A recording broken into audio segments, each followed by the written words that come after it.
original. Since I started on these bitches invisible. Copy everything I do so typical. Ain't you want me while these chickens are inquisitive? Started off one day, had me saying things the Hispanic girls say. Hating when we call the shit Spanish girls say. Had me thinking they gon' live the Spanish girl way. Yeah, and I'm just too pretty. Straight up out the womb, reppin' New York City. Long hair, blue eyes, chains on titties. Paved the way for all these washed up biddies. And I'm not the one gonna have you running back when I am done. Fussing on these petty bitches, White Iverson. That's it, girl, I won. You're just the re-one. BX like Big Pun, and I ain't even back on.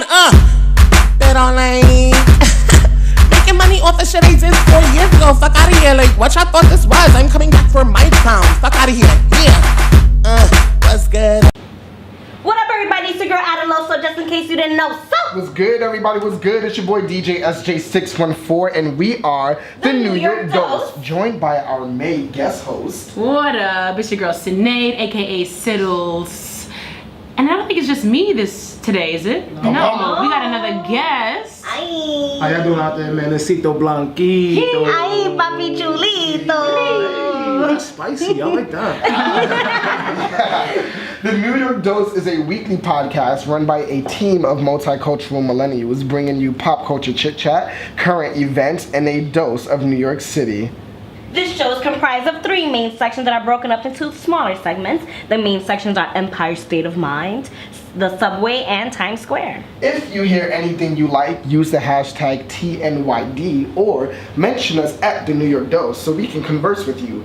Or you can now call or text us. Call us. 520-815-6670 and leave us a voicemail or a text message that we will air on our next episode during our Dose Mail segment. Yeah. Again, that's 520-815-6670. And if you didn't catch that, rewind this shit. Okay.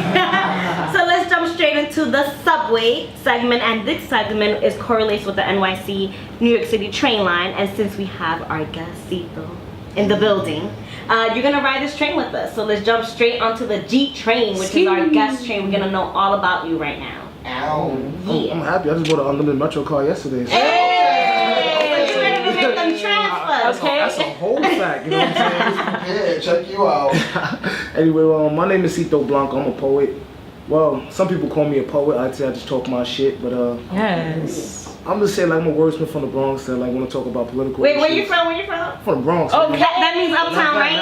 Okay, uptown is in the building. Uptown, Hill Road. Oh shit! Shout Hello. out to Hill, shout out to town. You know what I'm saying? Yo, mama, we made it. Hey.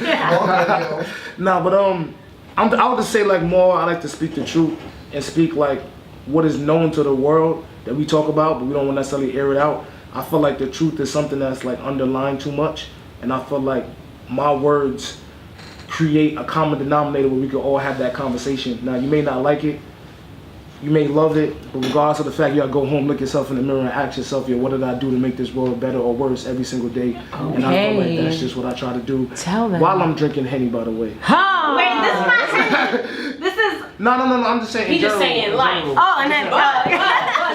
Today I'm on a real vacation. I feel like I got sand in my toes. Hey. I'm drinking rum straight from Cuba. Okay. But we gotta shout out Adaloso for that shit. Okay, That's a you whole know I fact. just brought a Thank little you. something from Cuba. Our first lady brought some treats back from her town. Havana Club is sponsored by Havana Club. Hey. So, when did you get into poetry, Cito? Honest truth, my first poem was at one of my closest friends' funeral. Wow. Okay. Yeah, like not to get too deep. No, I'll please get do. right in there. Nah, he basically like before that I never really did poetry. I used to always talk my shit. You feel me? Be on the block, like we rolling dice and all that. Be like that guy. But I was in the hospital. My mom was sick, and like she was just looking at me like I'm looking at her in the bed like damn. And like it's my bro's funeral. Like I gotta say something. And I wanted to cry. And I was looking at my man's like, yo, bro, I could cry right now, but what is it gonna do? Yeah. And I just said, you know what? I have to say goodbye to my bro. So like I just went on the stage and I said something and like everybody was just like applauding and all that. In my head I'm like, yo, y'all was just doing all that because of the moment. I was like, you know, crying and shit. But then after that, because he was a rapper. Okay. So after that, the last place I seen him was like it's called Freckle Juice Bar, like in my hood on Gun Hill by Dyer Avenue. Check it out, they got good juices and shit like that. Shit. You know what I'm saying? That's the plug. You gotta plug it, man. You gotta plug it, man. Black owned businesses and all that. So then after that, when I did the poem again, I did another poem, and it's kind of ironic. It just kind of took off, and it was weird because I've always been talking my shit. Like I've always been that person where I'm like saying what nobody else wants to say in a certain particular manner, and it just kind of like took a life of its own. And it's weird because there be days I be want to give up, but then people be on some shit like, nah, nigga, you can't give up because now you got me in my bag. Now I'm like, damn, like how I'm gonna get out my bag because you out your bag. I'm like, come on, my nigga, like so now we doubled up on the bags. You feel me? Come on. Just like that. So you said your friend was a rapper, right? I'm assuming you guys like grew up together and things like that. Honestly, I'm not gonna lie, we didn't grow up together. Okay. I met him when I was 18. Like at like around the college, we used to like walk around, go to parties, stuff like that. Walk from like party to party, backyard, like Jamaican shit. So you go to this party. Oh, wait, where you from? I'm from the Bronx. My family from Jamaica. You know. Island people. I'm really Trini, but you know, you close enough. You close enough. Count about hey, Please don't get me started. We can Okay, because I'll start. But now, like, yeah, I'm from Gun Hill Road, White Plains Road, so that's like little Jamaica. But we used to walk back, go to like backyard parties and stuff like that, dancing, like having fun, catching the vibe. And then it's like after a while we kind of separated because life hit you, you know, bills, Sally Mae start calling, you know what I'm saying, all that. So you gotta sort things out. Right. Bye, Sally. Well, you know. Nah, it's tough. Life be tough. And honestly, around the time that he passed away, me and him wasn't even that cool at the time. But we was always good. So it kind of messed with me for a minute because I'm like, damn, I didn't even get to say goodbye to him. But then like it's crazy, like 6 months after it happened, my bro was like, nah, we was at like right, we was in Freckle Juice Bar. You looked at him, he was like, you my nigga, bro, and got in the picture. And like no lie, that shit make me cry to this day. It's like it's kind of. But I got a poem that I can never say it because I start crying because I feel like I never was a great friend. Like now people like you such a good guy is because I feel like I can't be a good guy, a good friend because he's not here no more. So you know what, I have a comment on that. Like it's so I had an aunt that passed away about like a year ago, and I have a friend whose mom Still can't passed believe away. it was a year ago. I feel like It's it was crazy. yesterday. Yeah, I have a friend whose like mom passed away like fairly recently, like also, and whenever she sees the moon, like it kind of reminds her of her mom, and she has this like crazy connection with the moon now. And whenever I feel like a particular like gale or like breeze in the wind, like I kind of like feel like it's my aunt. Like that breeze has been there on like certain auditions and like things like that. And me and her were conversing about the fact that it's amazing how after these people's passings, our relationship became better with them, or it like with other morphed. people. Yeah. It's like their being transcended into like something else that made us available to connect with them on that frequency, whereas we couldn't connect with them too much on the frequency that they were in here on Earth. So I say that to say like don't like knock yourself for being a good friend now and not then, because maybe things were supposed to happen like that. You know what I mean? No, you're right. And like it's like as much as I try to go to bed with that, like literally like I like get to this whole point of the poem and I'll just be like, I literally just start breaking down. It's just like it was like shit. Like, but it's weird because like you said, everything is necessary. Everything like happens for a reason. There's silver lining and everything. And it's just like to this day, like me and his brother's close. Like his mom's always hold it down. She didn't ride anywhere, always hold it down.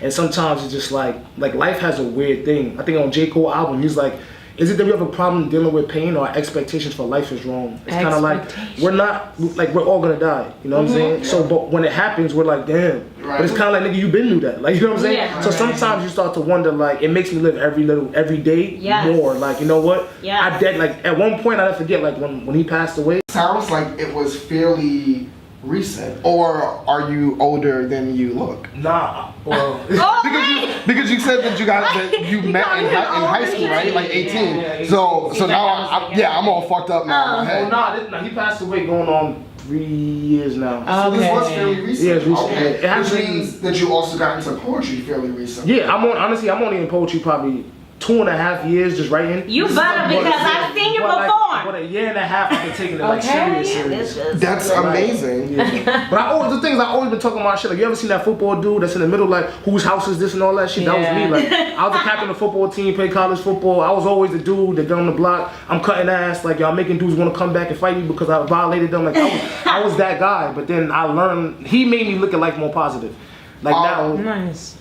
So speaking of jumping off from that influence, I also want to know, because you said that he was a rapper, do you think that had any type of influence on your poetry at all?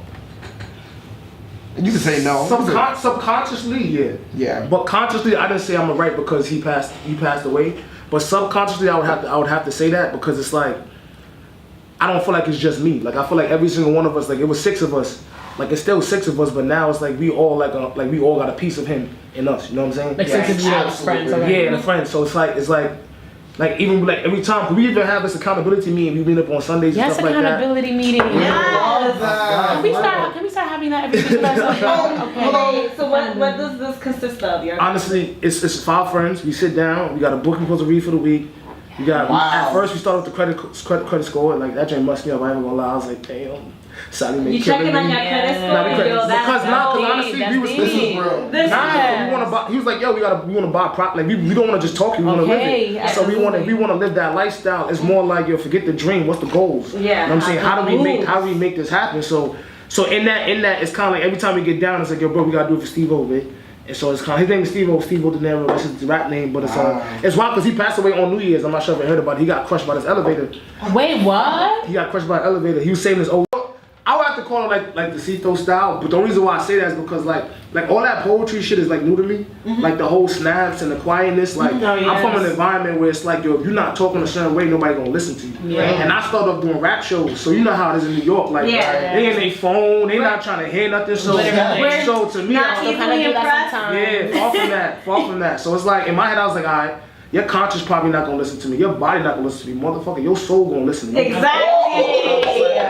So I just said I gotta talk a certain way. I gotta say certain things, and it gotta be that. So it's like it's weird because even after shows, people show love, but I always get the hole in the cut like, bro, let's talk some shit, my nigga. Yeah. You know what I'm saying? It's kind of like because it's weird because it's very vulnerable. You know what I'm saying? It's very vulnerable. I'm exposing the truth because it's like, yo, that's to me that's where life starts. Once we get vulnerable, we have real conversations. That's what we're getting to right now. So that's why I appreciate that. Because what you're saying is also very vulnerable, but how you're saying it and the sound is also very, it sometimes can make people uncomfortable. Like, yo, he's loud, but then it's true. Like you're in there, you're like, fuck, like this shit is real though. Like it wasn't even planned. I think one day I was tight because like you know how shows be. They be like you going 8th. Yeah. You going 12. You going 12. You know what I'm saying? And before you know it, you actually can't go to yeah, like cancel the so I think there's like 3 people left in the room, and I was just like, yo, these 3 motherfuckers gonna leave this room knowing who I am for the rest of their life. Dump that shit. And ever since then, I said, you know what? Let me dump like that. It was not 3 people. No, I'm not talking about that. I'm talking about in general. Like when I started kind of like, always. Yeah. I mean,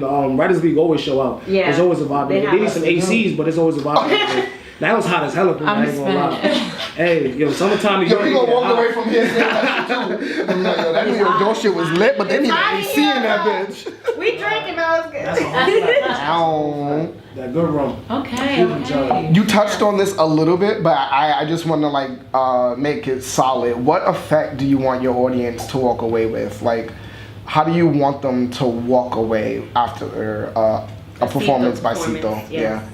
I would say accountability. Yeah, I would say, like, no lie, I say accountability. I feel like too many times in this world, we point the fingers when it's not necessary. And we point the fingers at people that don't give a fuck either. It's kind of like pain gonna go around no matter what. Right. But it's kind of like when you wake up in the morning. And I'm still learning that. So go on. Sorry. Nah, it's just like when you get over yourself. To me, I feel like life starts, and I feel like so many times people be in there and like they be sitting there mad about some Cito shit. sermon. Nah, you be mad about shit. It's just like, yo, bro, like, what are you really mad about? To what extent and what content and how you could have changed that. Right. The same thing is like sports. It's kind of like, you scored on me. Okay, you scored again. Now, am I going to sit there and be mad at you nice? Or am I going to find a way to adjust it so you don't score no more? Right. So it's the same concept. It's like, yo, I'm going to switch my game plan. I'm going to adjust so I can get what is it that I want out of life.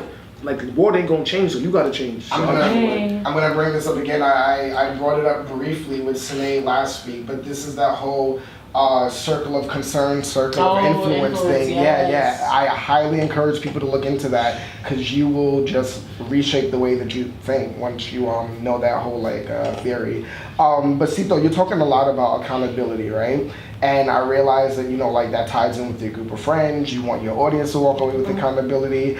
So I'm recognizing it as like a big theme in your life. And I want to know, when did Cito learn accountability? Like, where did that all stem from?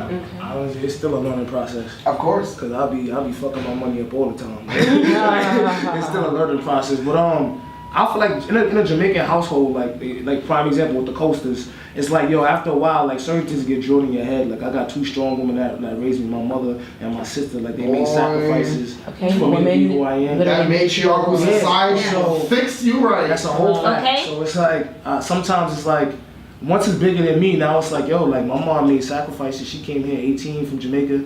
You know what I'm saying? It was hard. She made sacrifices so I could live a certain life. My brother, my sister could live a certain life. And it's kind of like I could walk around and act like she didn't, oh, that was your choice. I didn't plan to be here, but I'm here, so what I'm going to do with it. So it's more kind of like, it's not about me no more. Like it's wild because this dude, his name is Michael. I believe his name, I don't mess his name up. But he hit me up in a DM one time because he wanted to come to the show. And like, he's from Florida, I had a show in Florida. And like, he was like, I couldn't pull up, and I wasn't sure why he couldn't pull up. Then I look on his page and he had like, he's in the hospital. He was in the hospital for like 3 weeks because he had like heart failure. He had a problem with his How old was he? He's 27. Okay. It's crazy because my bro Fats, he just lost his brother to heart failure probably like 31, 33. Some guy recently dropped dead too in New York. He was like 23 and had It's like, so life is real. So sometimes you start to wonder like what is it really about? In a weird space, I didn't realize that most of my poems, I'm talking to myself. I'm talking to me. Like I'm talking like what I'm going through. I had that question coming up. And then it's kind of like, then people like, nah, I feel like you was talking to me. So I realized I'm not the only one going through it. Right. So it's just like, let's just be vulnerable. Let's just talk about it. Like, life is real. There's a lot of pain in this world. But, yes, man. But it's like, sunny days wouldn't be special going for rain. I think we lived in the rain more and we appreciate the sun more. And that's kind of what it is. That's what. Okay. Nah, I don't mean it. Like that's literally just where I want to get to eventually. Like no lie. Like you can look at my car and I got a car accident when I fuck out here. Like literally bust my whole bumper. Like What? Yeah, like 3 hours ago I got in a car accident on FDR. The cop was an asshole. Oh no. You know what I'm saying? Had to call Liberty Mutual. But the show goes on. It's kind of like, all right, but I'm good, right? Right. You know what I'm saying? I got it. I'm not riding dirty. You know what I'm saying? Like I got it. Shorty. I'm going to You know what's crazy? Remember that happened to Marcus on his way. Yes. Yeah, that's wild. I mean, we don't cause car accidents. No. No. We don't got that energy. That calls good time and good rum. You know what I'm saying? I feel like that's a common like conversation that's happening right now. Vulnerability and like accountability. Yes. I feel like that's just so prevalent because everywhere I go, people are really starting to realize, oh, I do have a part in what happens to you, right? Yeah. Even if I don't know you. Yeah. Ooh, It's you so know what vital. though? What does that mean for you? Oh my God. Yeah, that you're in the room where all these things keep happening. That's interesting. So I use the word kismet Okay. a lot in my life. I don't know what that is. So kismet is just like, it's like another word for like fate or like what's meant to be will be kind of deal. What's meant to be will be kind of deal, you know? Okay. So I feel as if when these things are happening around me, it's just like, wow, I'm in good spaces. Again, the energy I carry, Yeah. positive. Hello. It's not just about me because at the end